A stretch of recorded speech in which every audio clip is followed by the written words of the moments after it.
Okay, so we need a text editor. What are we doing?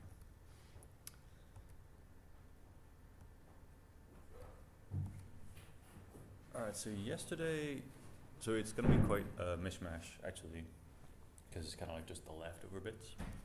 So the first thing in the mishmash is yesterday we saw the Twitter gem briefly.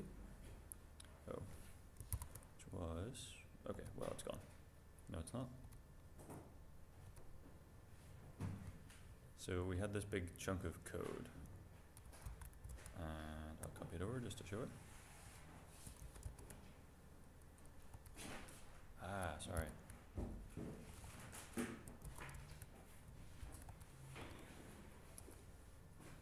Okay, so we ended up using the Twitter gem to search for stuff, but we didn't really explain what the Twitter gem actually meant. So one thing that's nice about programming is that a lot of people will write tools that you can use and kind of package them and release them. So for example, I can randomly go to GitHub and pick some of the ones that I've used before. Actually, so Twitter is one. Oh, wait. Twitter gem.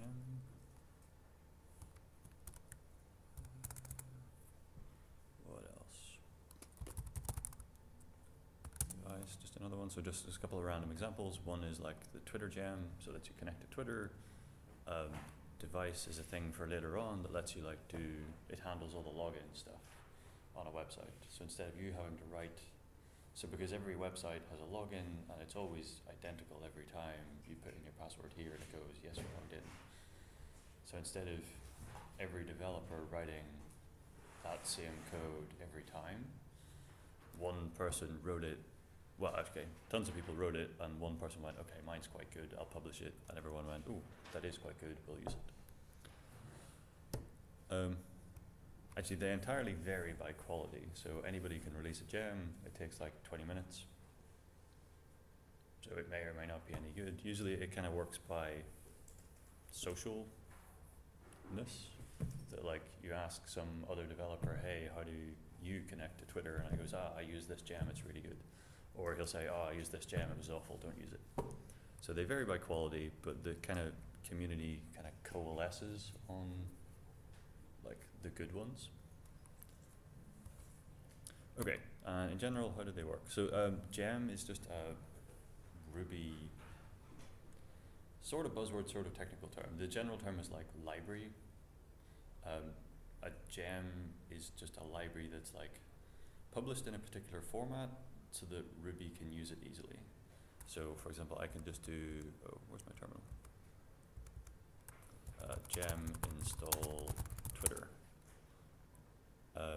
So the Ruby libraries all get published on this one website, and the Ruby program that you've installed knows where that website is, so when you say gem install blah blah blah, it knows just go and look at that website. So it's not anything particularly magical. Actually, if you can even look at the code inside the gem. If I click around the Twitter one, it's just normal. Okay, well that's kind of crazy Ruby, but well, it's all Ruby anyway. So it's not anything particularly magic. It's just a package. What does it mean to install something out of the Ruby interface, out of the Rails interface? So you can see the code here on GitHub, and you can see all of the like the 101 lines of Ruby code that they wrote. So I could manually go to GitHub and download everything piece by piece. Actually, no, I tell a lie. So I could copy paste all this. Hold on. I could copy this and put it into my code, and I could do that for every file and just copy paste. Downloading it is the same thing, but instead of copy paste, it's like take these files, put them over here, and instead of copy paste, like just link to them. And actually, that's the second part, this require Twitter thing. But it's saying like, previously I downloaded all the code for the Twitter gem by saying gem install Twitter. Now Ruby, I want you to go find that and bring it into this program. So that's the second half.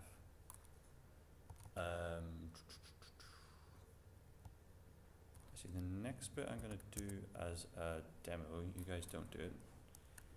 So previously, this is my like hello file, and yours is the same as this. And actually, okay, let's just do name equals. Actually, let's not do that. I'm trying to think of an example. So say I have two files.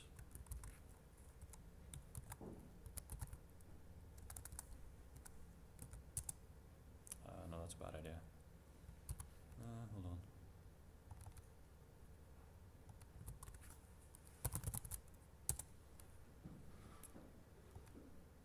Okay, so I have one file, and then I have another file that has like a bajillion lines of code, and I want to. No, it's a bad explanation. Say I want to include one file into another file. So I've defined like all my functions in one file. Like say I have a whole bunch of functions to do with like, I don't know, taxes. I don't know, yeah. Calculate tax.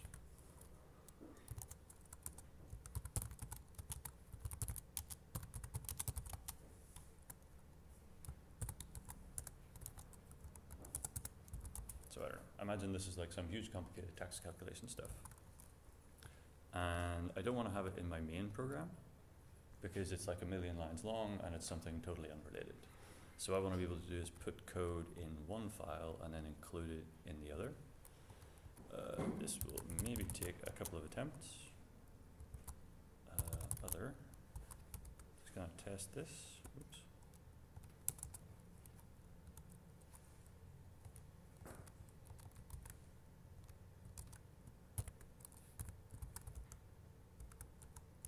Oops.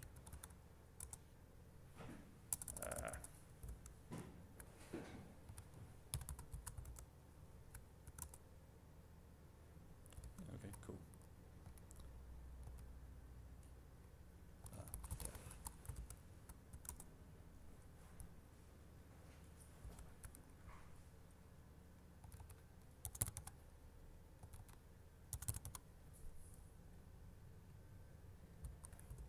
Okay, why does that break?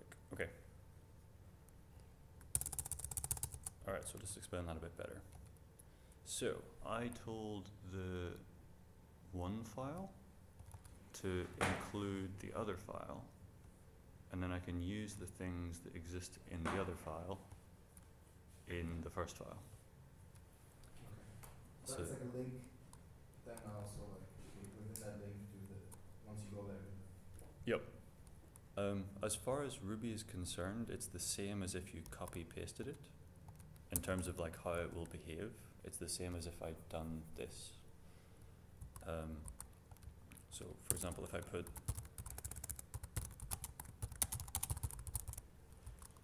something at the beginning that says like I am loading, as soon as I do require other, it will take the other file and run it as if it was in the first one.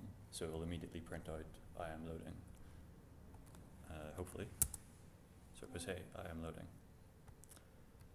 And that's obviously quite handy because when your program gets quite big, you want to be able to basically split it up. Like all the tax stuff goes here, all of the user profile picture goes here, all of, I don't know, the database stuff goes here. You don't have to. You can cram it all in one 10,000 long file. It's purely out of tidiness that it's a good idea. And it is a good idea. Require Twitter. Okay, what was I saying? So this require thing is a little bit magic. It kind of like looks through a list of different places. So if I install the Twitter gem, it will just magically find it. The other, I had to kind of fiddle about with the syntax and tell it look in the current folder. That's what this symbol is for. So it can be a little bit fiddly, and that's kind of fine details for later, but just that's the general idea, that you can load other files that you've written or like gems that you've installed. Okay. And they don't need to be, in the case of Twitter, they don't necessarily need to be sorted in a certain file, a folder structure, they are, it automatically, or are they, would you, it would be down, because after you download it, it's already put into that structure and then The gems already go in a structure, so Ruby will figure out the right place. Well, one, it will figure out, it knows where to download them, but then also when it's loading them, it knows where it downloaded to, so they link that way. Your ones you can do as whatever you like, so I can put it in a folder called like libraries. Oops. So I can like put mine in folders whatever way I like, as long as it's like relative, as long as it all matches up. If that makes sense.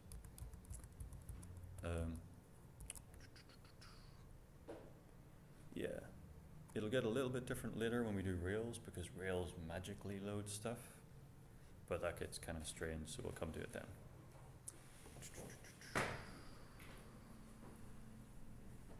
Yeah, so gems, really good. You mostly find out about them by Googling. You Google for how do I do blah blah blah, and someone will say use this gem. There are a few sites, Ruby gem ranking. There's the Ruby toolbox. Images. Oh, that's rubbish.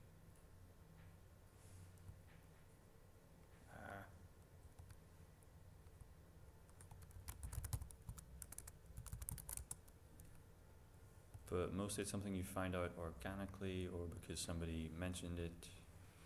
There's not really any good way of searching. there's no sort of popularity or. Sort of, there's this Ruby toolbox, but it's still not very good. It's one of those things like if you already know what you're looking for, it's useful, but if you don't, it's not. Usually you do something like Ruby Twitter example, and yeah, how to use the Ruby Twitter gem for blah blah blah. Or yeah, how do I search? Stack Overflow is always good. So I go, how do I search for a word in Twitter with Ruby?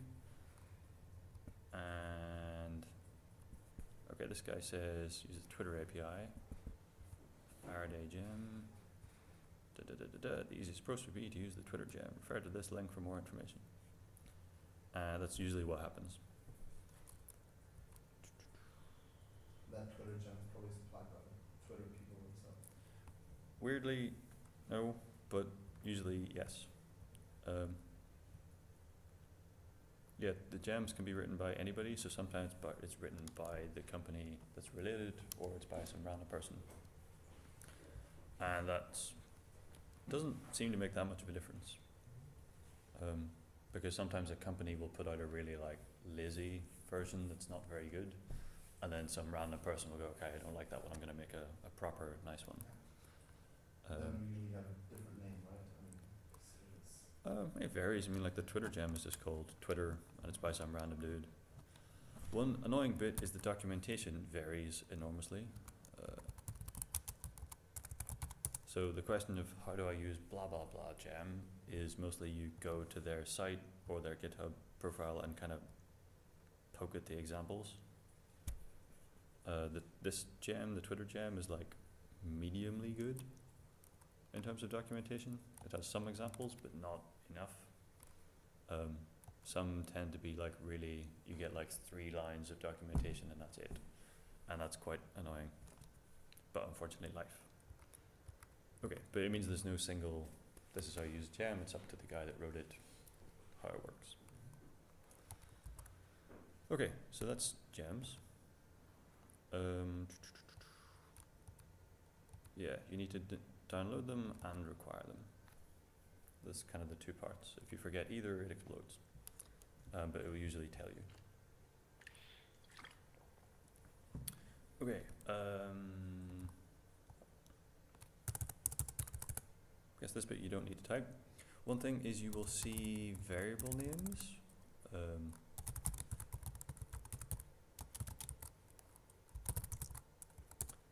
And there's 2 conventions for naming them.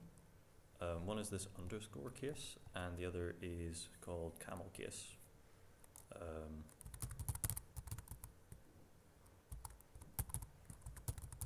I don't know, whatever. You can pick whatever. It doesn't really make a difference. So you can't have spaces in variable names is the problem. Like name of car equals, I don't know, Ferrari. This will explode because there's a space. It will think that those are three separate variable names. So the two conventions are to use underscores or capital letters on the individual words. Ruby mostly goes with the underscore way, but it also uses the capital one sometimes. There's no real difference, it's just some people like one or the other. But either program reads, I mean, if you download a piece of code from somewhere else, then they have used a different convention. It's just annoying, but you don't have to fix it. No. Well, to be honest, if they've, like, I don't know, if Twitter is, I don't know, get some, like if they've called it with capital letters, you just have to use the thing that they called it. Yeah. Which can actually be annoying because you've written yours in one format and then some library needs another format. You're like, ah. But it's not the end of the world, it's just tidiness. The first letter is always small, right? Yes. Will it recognize it still? Or? So one, So like you read online that it doesn't work, but actually it still seems to be fine. Just like if you start it with a number, for example, it doesn't work. yeah, there's some, the rules are pretty obscure. Like you can have car1 equals, I don't know, something works, but you can't start with a number. It goes, what are you talking about? The ones that start with capital letters are usually the types, the class. So if I ask like, what type are you? Again, that's something it will come up organically, that you'll figure it out. For the most part, you don't need to worry. But yeah, for the most part, variables will start with a small letter. I think, actually no, okay. Yeah, it'll come up organically. Okay. You can have crazy letters in variables, but not so recommended. Okay, where did that go? Alright, nil, how do I talk about nil? So just something that you will come across, it's just a random minor point, is this nil value.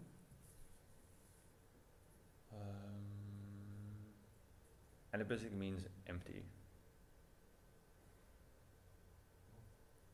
I'll explain that. So it's like 0 isn't empty because 0 is still an answer. Like if you ask how many apples are there, 0 is still a valid answer. Whereas nil is like the lack of an answer. So sometimes you'll do something and it'll give you back nil, which just means there was nothing. Oh wait, I was trying to think of an example there.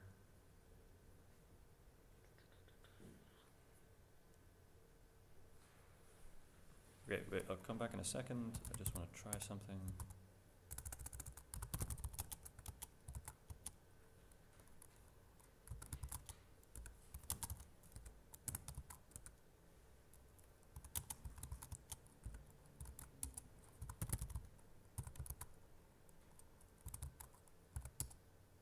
Oops. Alright, we're good. Okay, so this is a random example. I have a hash of A is 1, B is 2, C is 3. If I try and do stuff A dot odd, it tells me it's true. That would make reasonable sense? So this is more just an error that will happen that is very confusing. If I try and do D, I'll get this weird error, undefined method odd for nil class.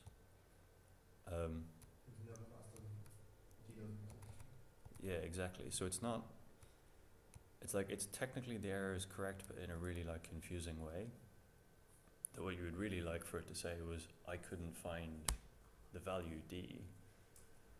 Whereas really what it said was, well, I found you the value D, which was nothing, but then you asked me to do something with nothing, and then that didn't work. So it's like, it is technically correct, but it's not very helpful. So it's more, if you ever see this weird error, undefined method blah for nil, that means somewhere along the line something is empty that shouldn't be empty. Like maybe you tried to do like users.all.first.profile picture, and it goes, couldn't do blah for nil because maybe there are no users, so it couldn't get the first user, but it still tried to get the picture of the first user, which didn't exist. So it basically means look for the thing that is empty, if that happens. But otherwise, yeah, it's no. And odd is just something that they can use on numbers. Yep. One is odd, two is not odd.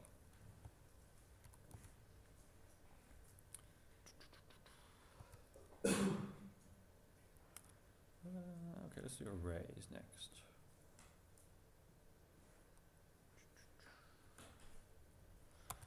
Alright, and so now we can start typing along again. So let's just make a basic array. Equals, actually no, let's call it colors. Equals, we'll make an array of red, blue, green.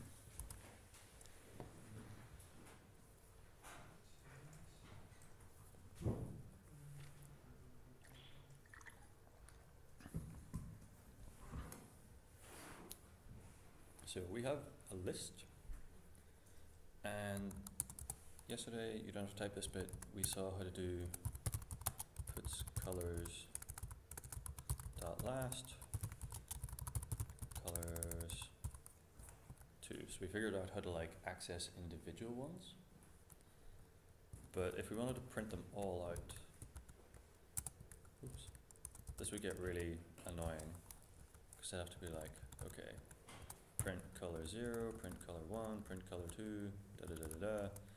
And if there's like 10,000 colors, we're gonna have to copy and paste a lot of stuff. Or even worse, if I now delete this, when I try and print color 2, it'll explode because it's not there anymore. What would be much nicer is if we could tell, You could print that whole list, and then maybe there's a function called each or something. ta-da, yep. It would be much nicer if we can tell Ruby, like, take this list of things, and for each thing, do something. Okay, so back to typing along. Let's do colors dot each do color. So why is I think we used it before, but now I'm not sure anymore what they do. It's like a placeholder or like the current item. yeah. Like why you cycle through it. But it could be like, I mean, in this case, it made logical sense to call it color, but you could call it basically anything. Yep.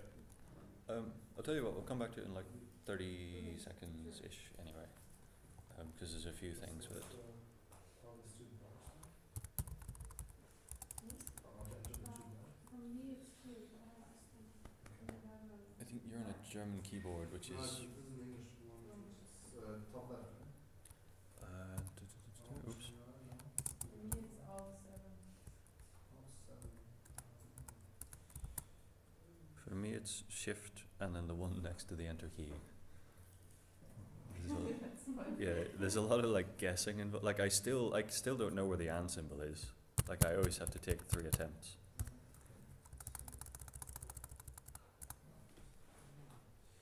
I don't know where the curly dash is. Are you on German? It's a French. French? Oh, then I have no idea. Sorry, it's weird. There's maybe a But keyboard. I also tried to do the typing out all of them. I didn't find them. Maybe it doesn't exist actually. So I think possibly somewhere on the Mac there's like a keyboard layout preview thing. The I- keyboard viewer, yeah. Yeah, and then it'll show you some stuff. Anyway, Okay, so if you can get this thing running, and then just run it and see what happens. Oops.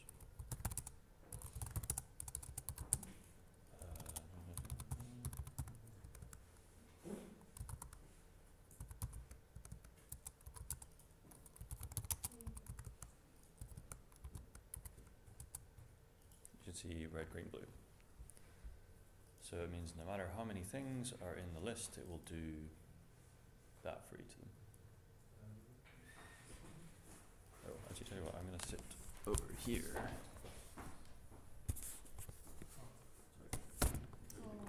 Okay. Well, no, if you sit there, I'll sit here. Okay, that's fine.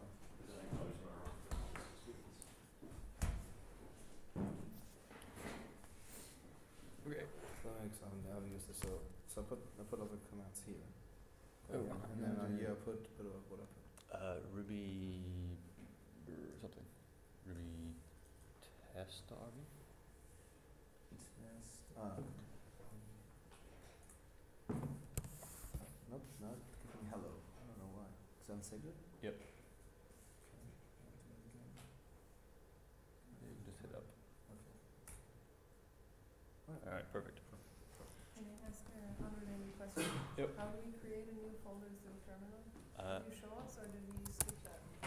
I think we skipped it. You can do mkdir and then whatever. And then the name of the folder? Yep. Okay. You can also do it in Sublime Text, which is quite handy. Okay.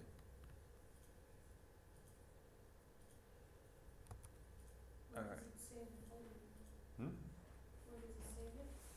Wherever. Where you're in the directory. Alright, so let's break this thing down a bit. There are 4-ish main bits. So obviously the first one is like, what do we want to loop over? So in this case, it's this list. And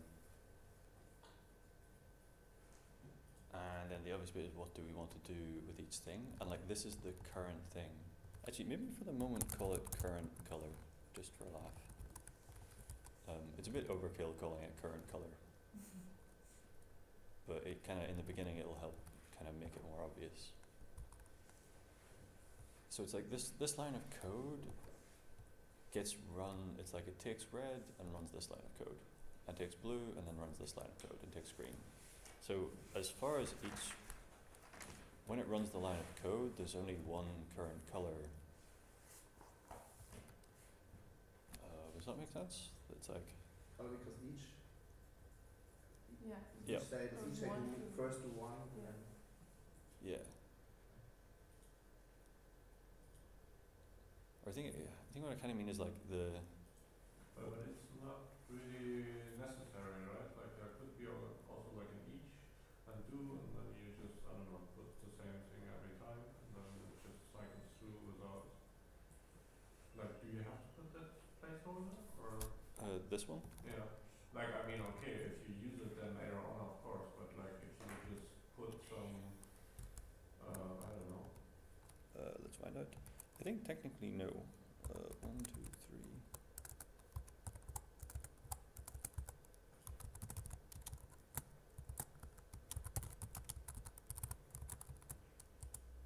So I think you don't need this current color thing, Yeah. but you usually what you're doing is you want to do something with the list. Yeah. So it usually will be there, but you don't need to have it there. So for example, this, because there's 4 items, it prints woo 4 times, but it doesn't really use the item. We didn't put in the pipe name thing.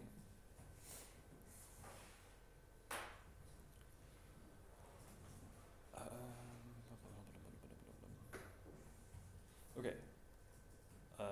One recommendation is that in the beginning, until you've kind of figured it out, I would always call this one plural, and I usually call this one the singular version. So we can call this anything, and it will still work. It's just that like these two need to be the same. So if I run it, oops, wrong one. If I run it, even though it's called potato, it still works because this is also called potato. Obviously that's not very easy to read, but it means you are free to call it whatever. So my big recommendation is to, oh no, colors. So maybe in the very, very beginning, call it current color, just to get used to it. But then I tend to pick like the singular, because then it just makes it a bit more easier to wrap your head around it. Like colors, for each color, do this. So often Aaron recommend to use the plural, like cars, or. Yep. And for one of the variables you take singular. Yep. Okay. And of course you totally don't have to, it's No, just I get it, yeah. helpful. Do prompts it to skip to wait for another input from the next line. What exactly it should do. Do is basically telling it like where does this code start and end. Yeah. Like this kind of blob of code like lives on its own. Because I could put 1,000 lines in here, or I could put one line, and this is just telling it like, Okay. once I've got one of these things, what do I want to do with it? So if I put like, I don't know, hello, that's not part of the each. So this isn't part of it, and this isn't part of it. Ja, genau. Nächstes Rufen. Okay. Ja, weil dann ist das Okay. jetzt eine Sprachverkehr, ist es jetzt gleich raus. What have I got? This stuff is also in. Ja, das ist so, dass wir es geklärt haben. Sie können mir kurz, ich kann das so machen. Here, I think. Gleich wieder, ja. In Ja, danke sehr. week 1 Ruby notes. I've got some of these clues because this is one of these ones that's quite easy to make small mistakes. That like if you forget one part, it all just explodes.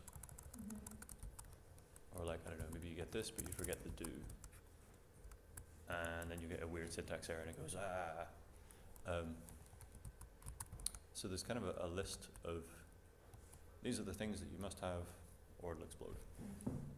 That's in the Google Drive week 1 Ruby notes. Okay, what else?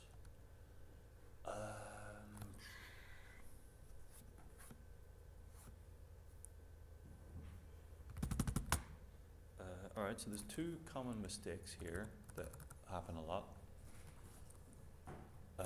Doing this will make no sense. Yeah. You'll get weird, confusing. It will technically work, but it will work in a way that is very confusing and makes no sense. Okay,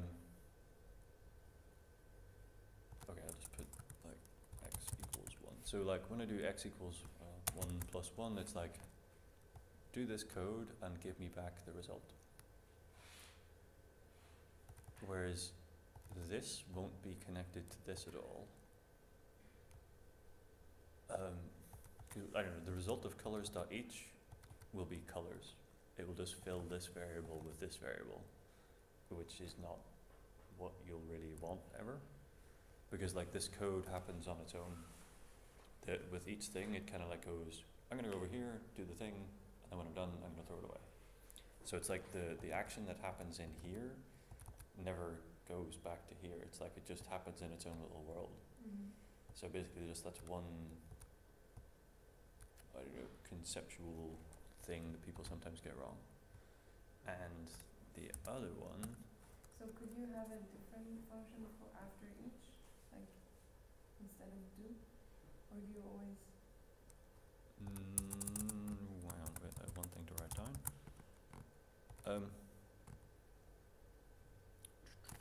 Explain it. Was this do? I think I'm maybe still thinking about the do.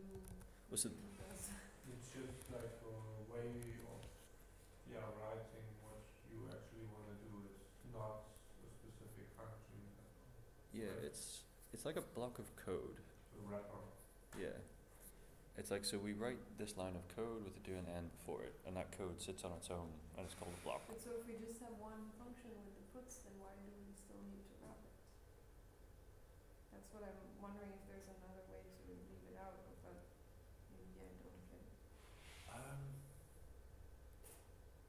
Maybe think of it as like we write a block of code that we want to do to each element, and that code sits on its own. And okay, and then inside we put what do we do with each element? yeah, it's like we're going to take that block and we're going to take one element and put them together. Okay. Then we're going to take the next element in that block, put them together, and so Okay. on and so on. So that's why it has to be like this. This is Yeah. just like what is the one chunk of code I want to do for each thing. And again, this is one of these things you kind of just figure out by experimenting. Like once you've done 10 or 20, you're like, oh, okay, this makes sense.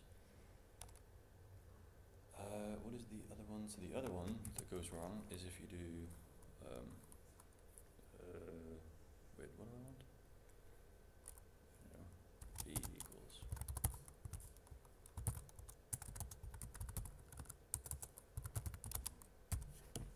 This won't really work. Why would you do it anyway? Well, it's more usually something that people do by mistake. In the beginning when you're still figuring it out, that if you ever find yourself assigning a value inside the loop and trying to do it outside the loop, probably something has gone wrong. Because would it still have the last value, or would it have no value at all? I think it will break. Yeah. Because you put it into the do wrapper, right? Is that? Yeah. Because Then like if you would, like with a dollar sign you make it global, right? Then could you just, Oh yeah. I think that probably will work. and then should be the last one, right? Yep. Yeah, Oh. okay. Oh yeah, agreed. Yeah. So let's put it back. So because that code block really exists over here on its own, its V only exists inside that one. So if I try and access it from outside, it just goes like, no, go away. I don't know what V is. Even if it did work, it would end up just being the last one. Like, oh, actually, say we didn't have that. Or actually,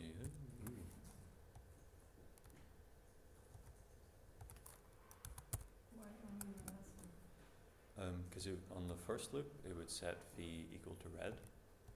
And on the second loop, it would set V equal to blue. And on the third one, it would do V equal to green. And then that's it. So each time it overwrites it, so you only get the last one. Okay, but it's more just. That's fine. Oh yeah, and this thing. So sometimes you can do this all on one line with the curly brackets.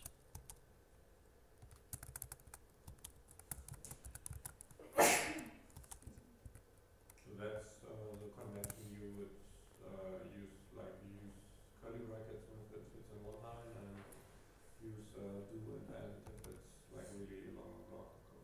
Yep, definitely. I can't remember how flexible it is.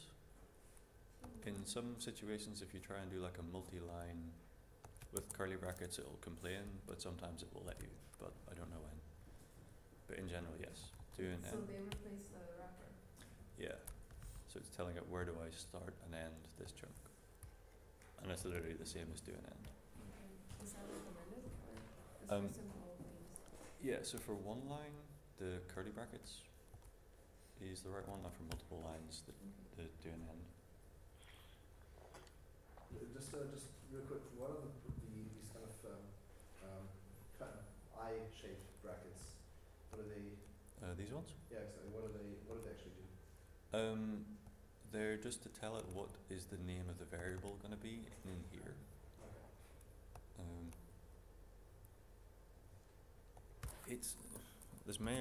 This may be either helpful or very confusing.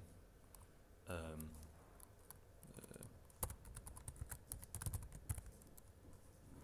don't know.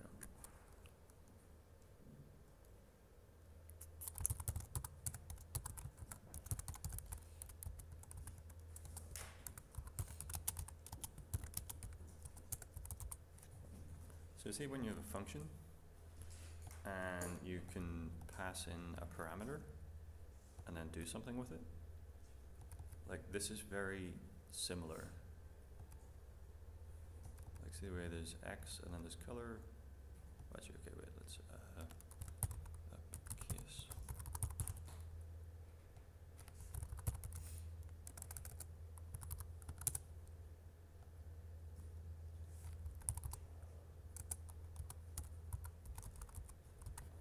So this, yeah, again, maybe more confusing or less confusing. So you've got a function, you pass in a color, uppercase color, and then inside the function you suddenly have this variable called color. This thing is kind of the same thing, but instead of us passing it in, like the each is passing it in. I don't know. If you find that helps, good. If it doesn't, ignore it entirely. Okay, no, let's skip that. No, I'm trying, I mean, Oh, sorry. it's, So yeah, it's quite conceptually weird. So that's why it's a bit. because for me the straight brackets was also the confusing part because we used it similar to the normal brackets basically. Yeah, I think that's the thing. It's like it's similar, but like at like the low Ruby level, it works slightly differently. So that's why I think they use a different symbol. Because in the lower part we don't always have to declare like red as the color.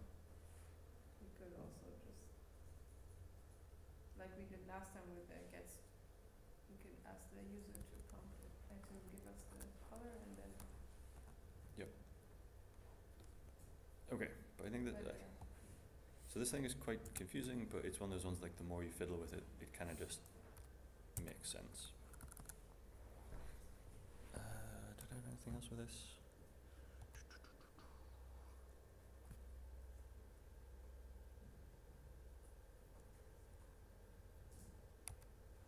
Alright, well actually minor other one, actually no, never mind.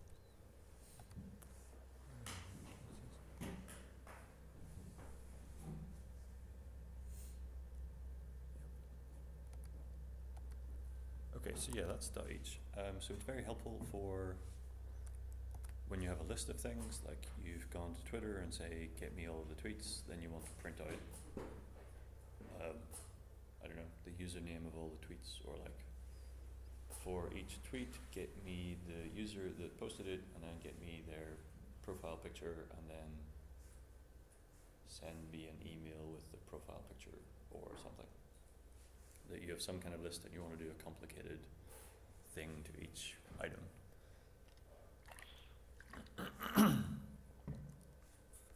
Okay, any questions about .h before we move on?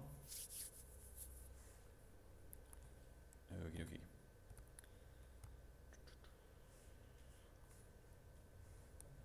Alright, hashes. Alright, so let's talk about arrays and hashes. So you've maybe come across them a bit in the Codecademy stuff, and there's two kinds of lists, and one is called an array and one is called a hash. So if you guys type this next bit,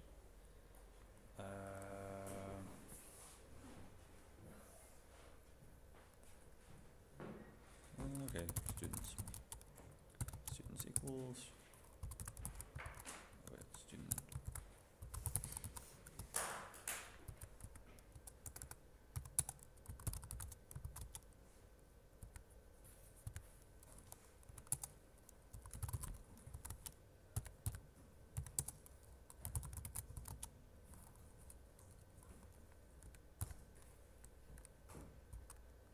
And then I'll explain it.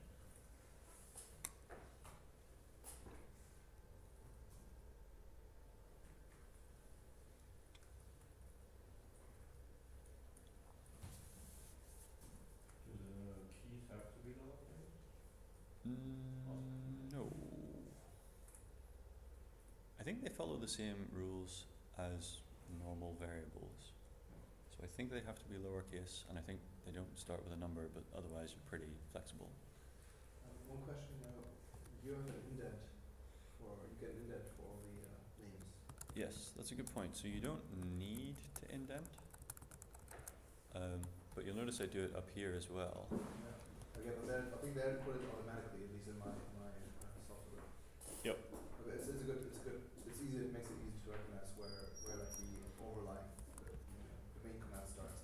Yep, exactly. So usually, any time that you kind of nest something, it's like you're going.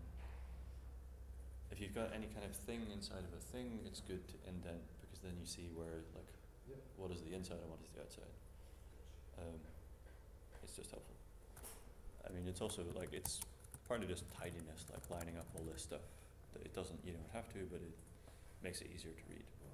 And you do need comma after the, cause it's a list. After each item except the last one. So that's the same as an array in that case.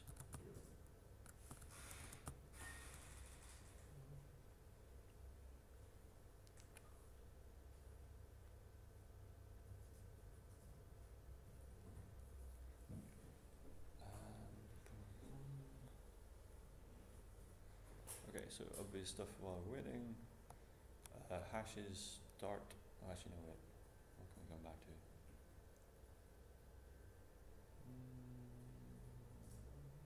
That's right. I'll wait for her to come back.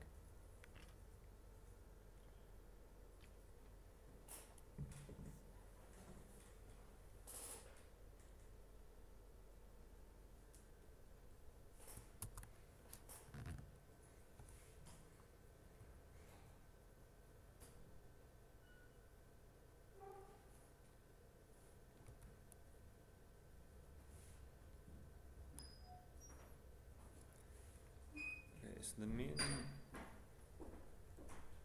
Actually, okay, yes, we just built a hash. So last bit of typing, and then I'll explain some more stuff.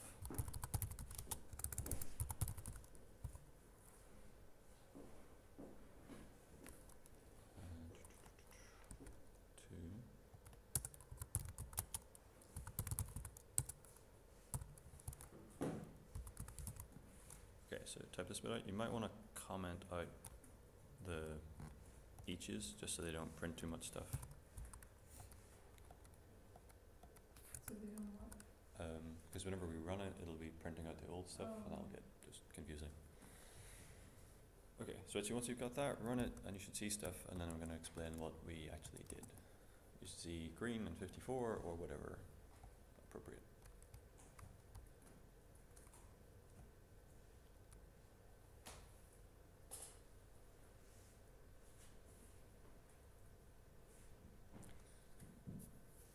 Okay. So now we have an array and we have a hash. And the difference is an array is just like a list of items, 0, 1, 2, 3, 4, 5. And a hash, you pull them out by like their label. So here we did colors 2, which is going to grab the third one, confusingly. But in a hash, we don't really care what order they are, because instead we're going to pull it out by the same key that we put it in with.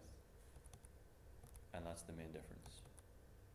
That if you don't really, like if it is genuinely just a list of stuff, that you're never going to really get out individually, that's for an array. Like,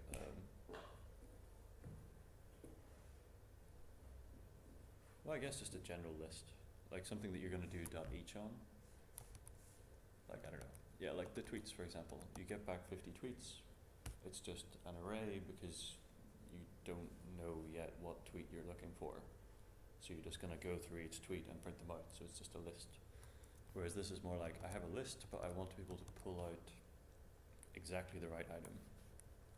So I know green is number 2 because I can see it. But if I had like a list with 10,000 items, I'm not going to remember, like, okay, the user Steve is item number 257. It would be much easier to say, go to that list and get me the user with the label Steve. So that's what we're doing here. One warning is the syntax is crazy and confusing. So in the beginning, kind of just roll with it. Like when you're creating it, the colon goes after the word, and when you're accessing it, the colon goes before the word. That's really weird. It's just how it works. There is a bit of a reason, but it's not very sensible or interesting. And it's totally up to you which one you use. It usually, again, it happens organically that you have you have data that you want to be able to pull out the thing later on. But that's about it. So it's key value, key value, key value. These keys are like normal variables. Well, almost like normal, like in terms of naming. That you can have underscores, you can have numbers and stuff, but it's mostly just a normal variable. And then on the right you can put anything.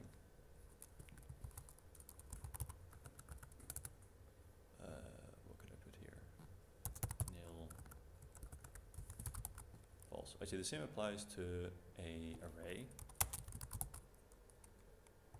That you're not limited by a single type. You can mix it up. It's not overly recommended, because now when I try and do like colors.h.upcase, it'll hit the false and the 1 and just go bang. But you can do it. Okay, so hash is list, key value, key value, key value. So you put it in with the key, you pull it out with the key. After you've created a hash, you can add new ones. Tim.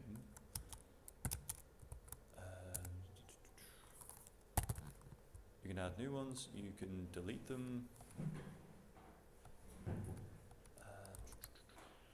Yeah, and it's the same. In this case, when you're adding them, you use this, like, put it in front.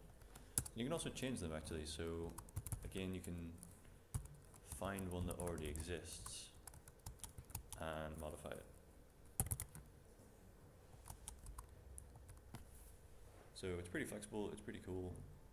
It tends to be quite organic again, that when you use it, it's more like, it's less like when do I use a hash and more like I have this specific problem, how do I solve it? Oh wait, I use a hash. So it's kind of hard to come up with like examples of when to use it. But I don't know, well, so here I'll just scribble some. One that can be quite neat to do, like, I don't know, options, full screen, false, volume, so you guys don't have to type this. 25%, so one is when you've like just this mishmash of data that you want to throw around, or like you have some blob of kind of random information that you want to just smush together. Like maybe this is the options for the program, and you could have like 20 different variables, but it's easier to just smush it all into an array or into a hash and then throw that around. Or something where you have like a list of items that are all the same, but you want to be able to pull them out individually. And I think that's about it for hashes, really. I don't know, any questions about hashes? You can do... Did you say the keys have to be integers? Or it doesn't... Nope. They doesn't matter? have the same general rules as variable names. Okay. Yeah, so they're usually like words. No, they cannot be integers, right? Well, okay, well, so Or could it? you can, so this isn't recommended, but the key can be anything.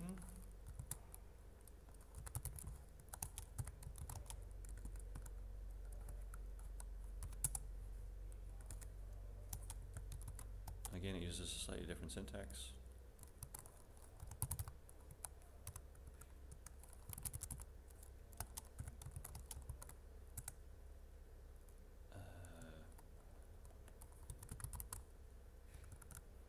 Actually, I'll do this in IRB.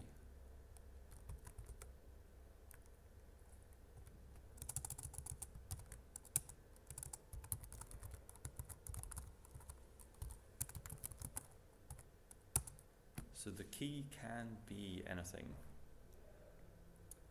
Like you could even use a tweet as a key. You can go. Why would you have to use the arrow now? Because we're doing it in a more, this bit is very confusing and annoying. Actually no, I suppose that's important. So this is the old syntax. that it used to be you put something and then this thing and then a value. And you'll still see that in some examples. But they changed it to this one because it's a bit easier to read. So I recommend sticking with this one. It's more just if you ever see this equals pointy bracket thing, just to know that it's the same general idea. There are some small subtle differences, but they're not so important at this point. And there you didn't use the colon before true to access the value. Is that also that you use, or that should, There is a reason, but it's kind of confusing. There's these symbol things, and they're a whole extra topic. Well, that's what I was saying at the beginning, to kind of like just look at the syntax and go with it, even if it's crazy. Because there is technically a reason for why this is. So technically, Roger, no.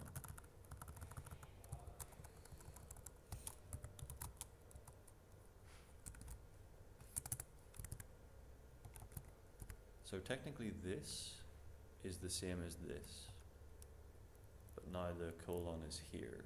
It's just that this was the old way and then they changed it to the new way. yeah, but you could still access the value with because true is in this case actually true. It's not like a string true or a main true or. Yeah, exactly. That's why it gets quite weird, or this is why it's called crazy hash. So you can, like, you can literally use anything. Like, we had did we still have it?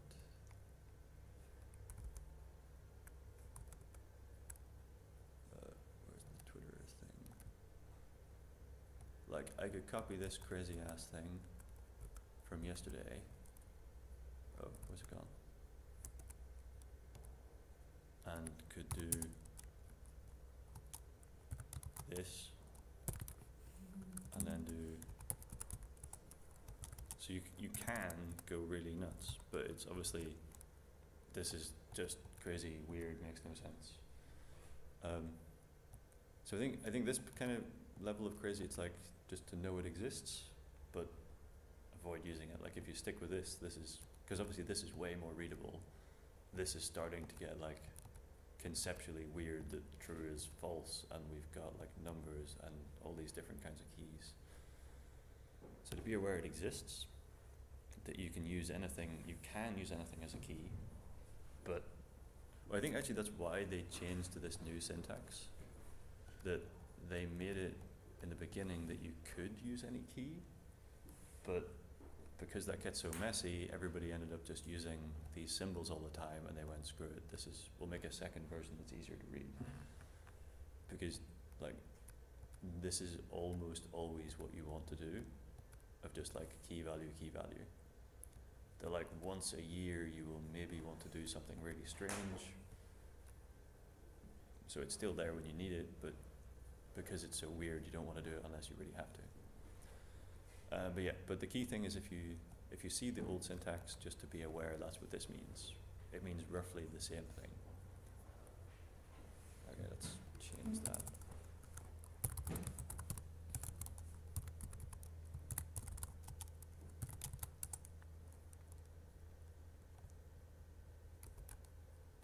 So maybe if you guys write down just like one simple one.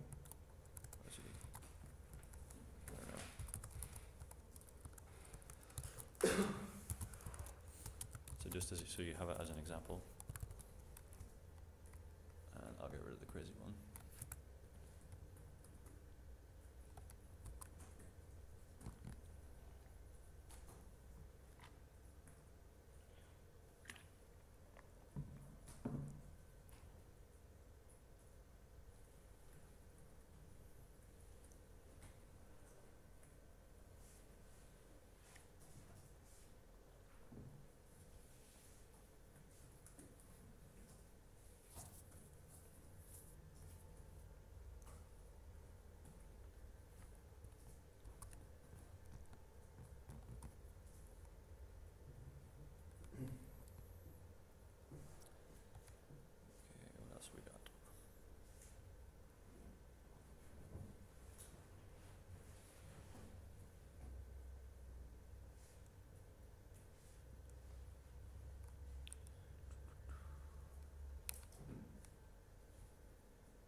so the last main thing is functions. So let's do some functions. Maybe comment out your puts again, just so we don't get too much junk printed out. We'll go down here.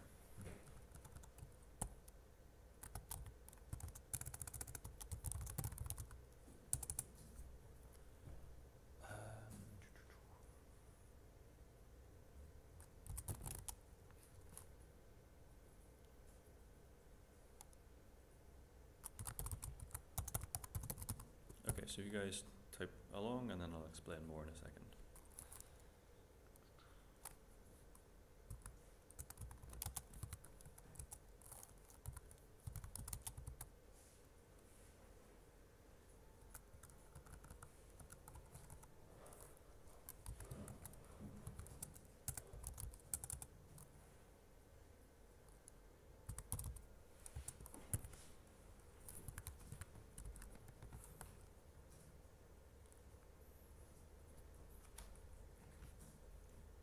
Okay, actually, and also run it, and you should get, just to make sure it works, you should get the number, I don't know, 11.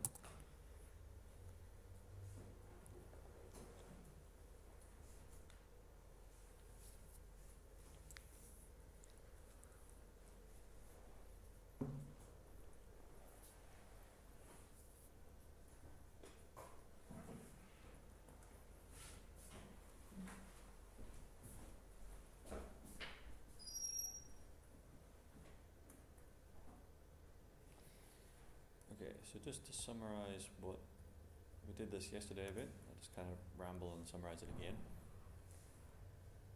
So functions are a good way of putting complicated code, well, code that is either complicated or that you want to reuse a ton of times into like a chunk, like making it into a tool that you can reuse over and over again. So yeah, you can put that code, instead of putting puts x, y down here, you can put it over here.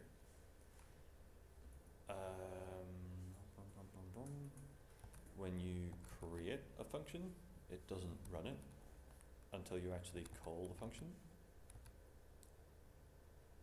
which obviously means you need to define it before, which can sometimes be a problem if you have it in different files, because if you haven't required the file, oh, I don't have the require. So remember we did the require the other file earlier? If you try and use it, if like your require is on line 10 but you use it on line 7, it goes weird. Sometimes if you have like 20 different files required, that can happen because you, I don't know, accidentally get them mixed up. They have parameters. So when I'm defining it, I can say, when I call add numbers, I'm going to give you these two x, y, and then you can do something with them. So then vice versa, whenever we call it, we need to give it those two numbers. Obviously we can call it as many times as we like.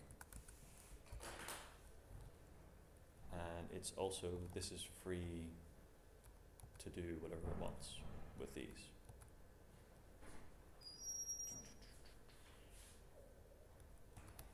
Alright, so what? Okay, so everybody up to speed, that bit? So there's a whole bunch of minor things that are important. Okay, first one, actually I'll mention, because it's a small one. Sometimes you will see this. In Ruby, you're allowed to leave off those brackets, so you don't have to put them there. It's mostly just, it depends on the situation, which one is more easy to read. Can I find an example?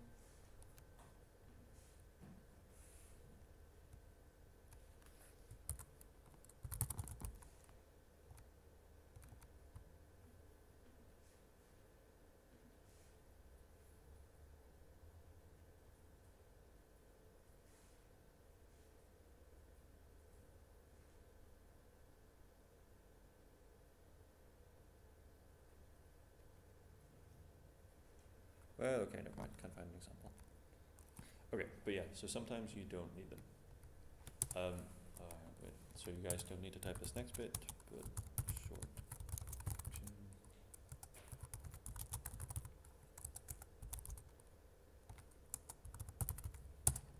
So I can do short function. Oh, actually, okay, so maybe do type this. So type this along, and you can do short function with or without.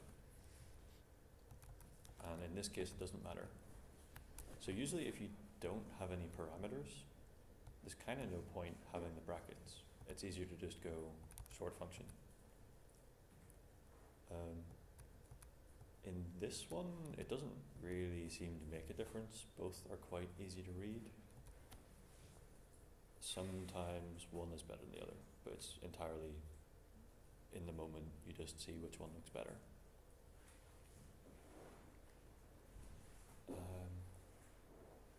One thing you will notice is now you can't really tell the difference between a function and a variable. It's not so obvious. So like if I do that, I don't know, weird stuff is going to happen. Oh, okay.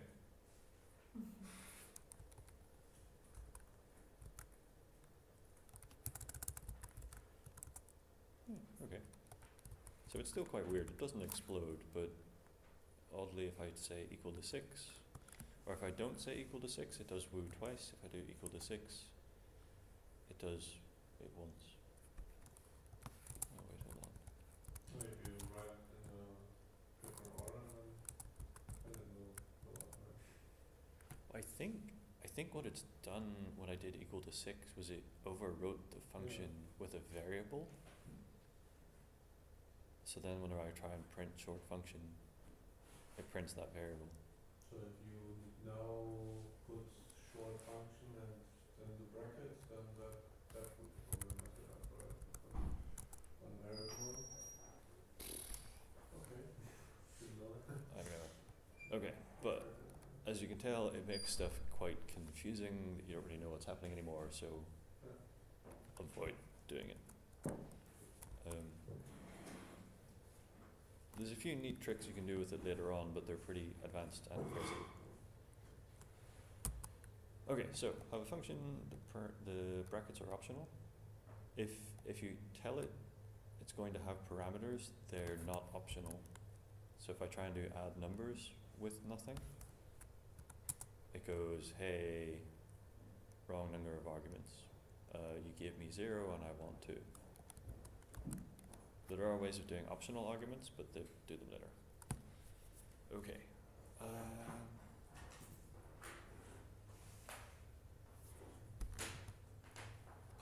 Okay, so let's maybe comment those out so we stop printing stuff. What do we want next?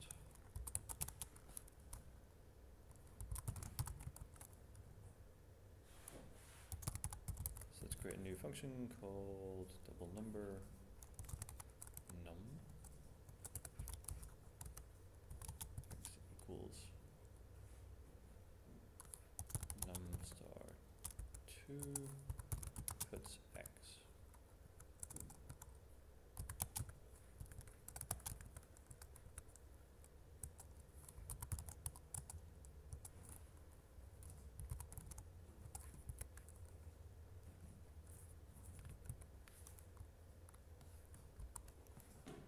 So, what?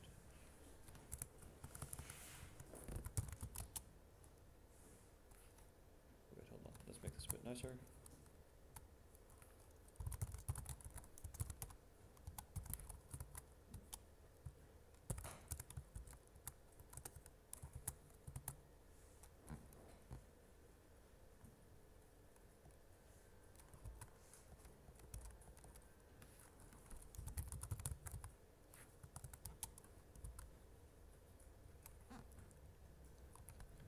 Alright, so lots of typing and then I'll explain and see what happens.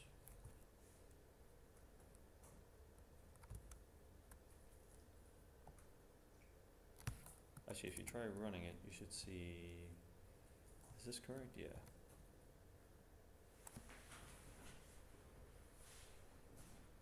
So you'd see double number 20 and then first x 50.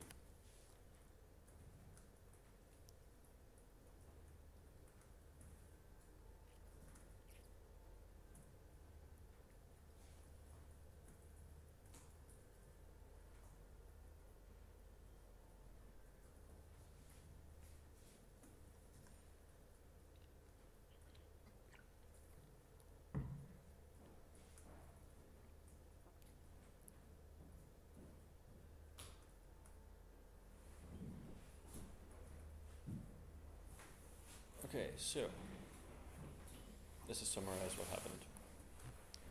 We set a variable called x equal to 50. We called a function called double number with 10, and in that it sets a variable called x equal to twice the number we passed in and prints it out. And then what actually happened? So actually, okay, so you guys don't type this for a second. X equals 50, x equals 10 times 2. So if I was to do this one, obviously x is going to be 50 and then it gets set to 20, so if I put print x, it's going to print 20 because I've overwritten x and this 50 has vanished. Let's get rid of that. The more lower down is the more recent one. Yep. But why did it take the 50x for the puts then? Because, and that's the point we're getting to, that this x is now not the same as this x.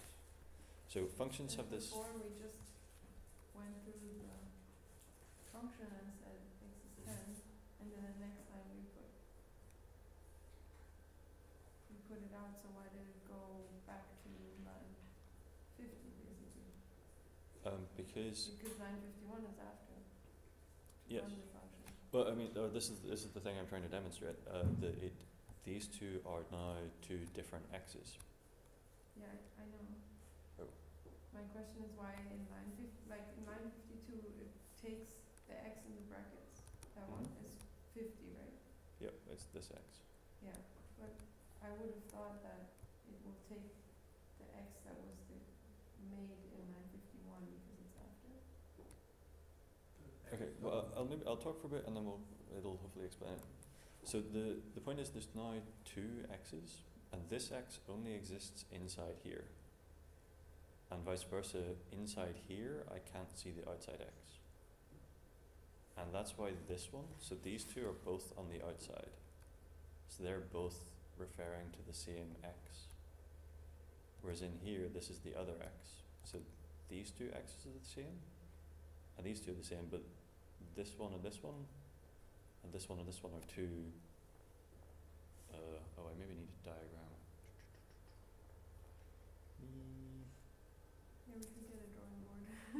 In theory, it's But I'm just, progress. I get the whole thing, but for me it was just, I would have, like, without seeing it, I would have thought that running the function once Mhm. would maybe still make the next line, remember that it just had an x defined? Because we run the function in 51. Yep. And then I thought next time would still take that, but apparently it doesn't. Which is good. Oh, we have a whiteboard. That won't work. Put it on the chair.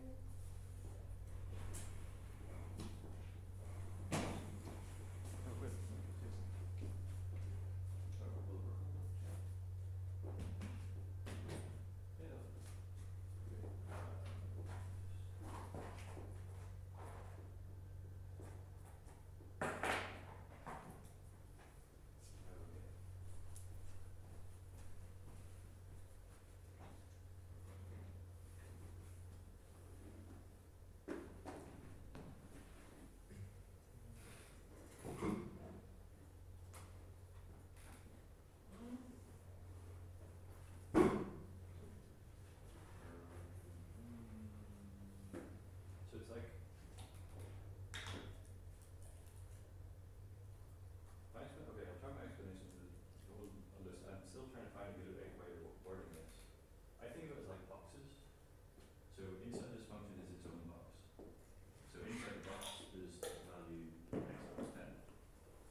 say we use the Twitter gem, and like they've used a generic variable like name, and we've also used a generic variable called like name equals Steve, but they've like name equals your current Twitter handle.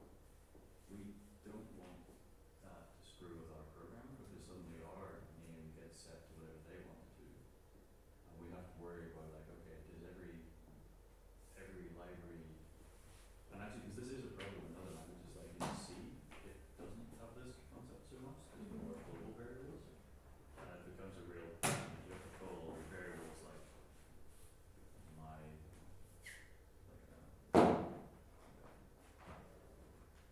Twitter underscore X.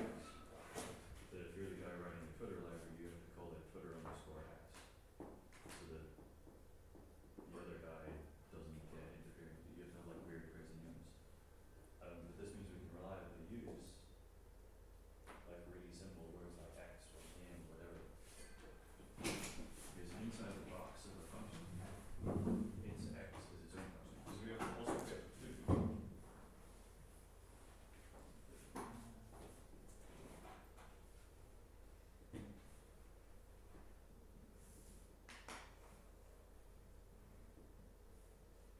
So say I have another function called triple, and it sets x equal to 30. None of these x's know about the other x. So if I call double, then I call triple, and then I call double, triple, double, triple, I never have to worry like, oh wait, did the previous one stomp on the other one? There is a concept of global variables.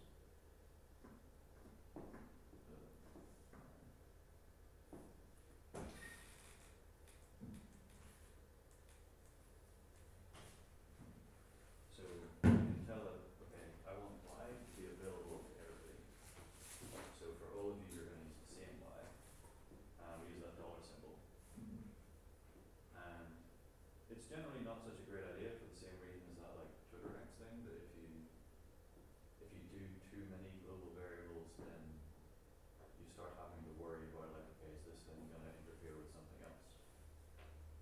Okay, but did everybody get this like scope thing that it's encapsulated? Alright. Can I ask another question? Yep. I hope it's not too double number in like line 50, 51, is that what you would call the function, or is it rather the def end part? So this is the function definition, Okay. and this is us calling the function. Okay. Calling Clarify the terms.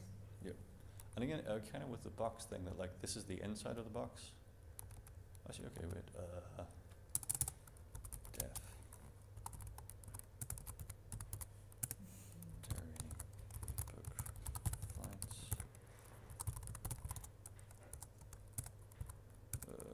Whatever.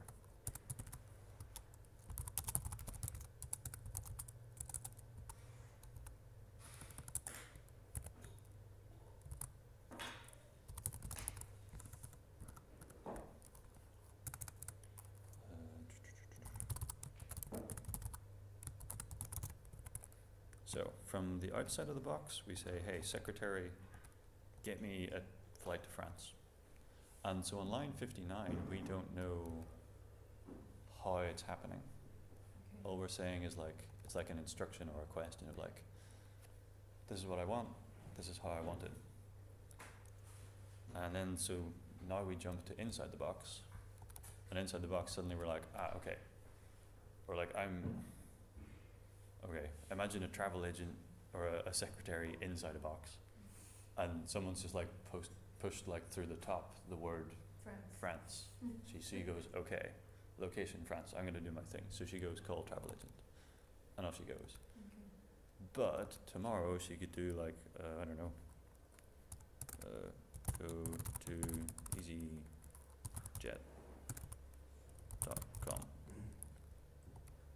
So tomorrow she could do something else, and from the outside we still don't know how she did it. But all we know is we got a response. And that's good. So like for example the Twitter gem, we saw it yesterday. We don't know how it works, and that's good. because all we said was like, Twitter client, like, post a tweet saying woo, because there's probably like 1,000 lines of code making that happen. And we don't really care, because we just want it to do a tweet. I don't really want to worry about like what Twitter security stuff it's doing or what error checking. I just want to say like, do it, and I'm going to get on with the next thing. So that's why the black box thing is quite helpful, that you, including for your own code, because you'll maybe forget how it works in a week's time, but you'll forget how the internals work, but you'll still remember how to use it. That when you say like, I don't know, my app dot, I don't know, delete all users with less than 10 blog posts, it does it. And you don't have to worry about like, well, how did I figure out how many blog posts they had? Because maybe the figure out the blog post is like 20 lines, and you forget how that works. But you remember, if I run this function, this happens. Basically, what we did here is we basically have two puts here. So there's two kinds of output, right? So the first output will be, in this case, the double number, whatever is defined below, times 2, and then that's the output. And then the second one is puts first x, the one that's 2 lines above it. Yep. First of all, you probably sort it differently, right? I mean, if you for logic's sake, you probably. Well, that one was deliberately to show that it doesn't matter which order you have it. yeah, like this value can't stomp on this one even if it's afterwards. Okay. And then secondly, why?